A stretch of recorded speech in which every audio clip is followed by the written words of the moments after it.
তৃণমূল সাংসদ সুখেন্দু শেখর রায় তৃণমূল নেত্রীর কাছে ক্ষমা চাইলেন, চিঠি লিখে ক্ষমা চাইলেন এবং সংসদে অন্য সাংসদদের সঙ্গে, সতীর্থদের সঙ্গে সুখেন্দু শেখর। আবির রয়েছে আমার সঙ্গে ফোনে। আবির, সুখেন্দু শেখর রায় দলের সঙ্গে একটা দূরত্ব তৈরি করেছিলেন, সেই দূরত্ব বোধহয় ঘুচলো আজকের এই ক্ষমা চাওয়ার পর।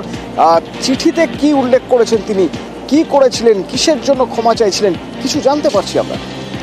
অথচ আরজিকর কাণ্ডের প্রতিবাদ সুখেন্দু শেখর রায় দেখিয়েছিলেন। সে প্রতিবাদ স্বরূপ তাকে দেখতে পাওয়া গিয়েছিল যে তিনি তার বাড়ির সামনে নেতাজির মূর্তির সামনে অবস্থান করেন, বিভিন্ন মন্তব্য তিনি করেন, প্রশাসনিক কাজ বা সরকারের যে ভূমিকা, সেই ভূমিকার সমালোচনাও তার গলাতে বিভিন্ন সময় শুনতে পাওয়া গিয়েছিল।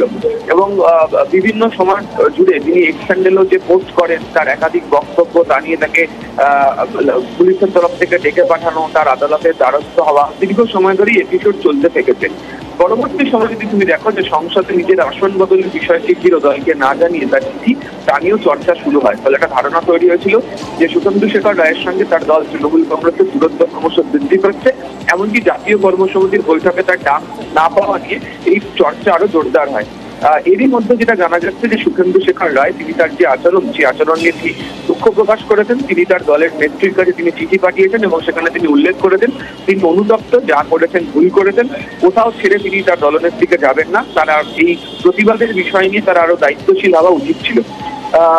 এই ঘটনার সূত্রপাত যেটা জানা যাচ্ছে যে গত 5 দিন আগে হয়েছে। তিনি তার দলেরই এক নেতা কুণাল ঘোষকে তিনি ফোন করেছিলেন এবং সেখানেও তার সঙ্গে যে আলোচনাতে তার জাগো বাংলা সম্পাদক পদ ছেড়ে যাওয়া বা বিভিন্ন মন্তব্য করা, তা নিয়েও কথা হয় এবং তাকে তখনই পরামর্শ দেওয়া হয় তিনি এই বিষয়টি নিয়ে সরাসরি দলনেত্রীর সাথে কথা বলুন।